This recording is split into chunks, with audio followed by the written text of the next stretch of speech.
seen a lot of passengers stop by here and check the board before they head through security. Now, an official here with DCA says that about half the people she's talked to weren't even aware that there was a hurricane. So that is step one. Know what you're facing before you travel today. You can see we're seeing multiple airports that are in Florida in the red. There is Fort Myers. Of course, we saw Tampa, which is going to pop up here in just a minute. There's Key West. Tampa's going to switch when this board flips because that airport completely closed for the day, hoping to open up back tomorrow. We're also seeing delays in Atlanta as well, which is in this storm path, and there are thousands of delays and cancellations across the country related to Helene. Now, it's always important to know your rights when you run into major weather events like this that impact your travel.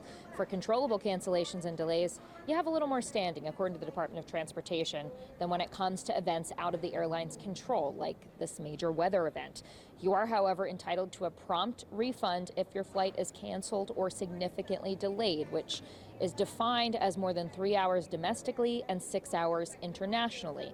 Now, multiple airlines are offering free rebooking to destinations in Helene's path, like American, which is the biggest carrier here at DCA. Now, these are for flights scheduled from today through Saturday, and as long as you rebook by Saturday, there will be no change fee, they say. Now, they include to airports not only in Florida, but also Georgia, Tennessee, the Carolinas, Alabama. Delta and Southwest, which are some other big airlines here, are offering similar deals.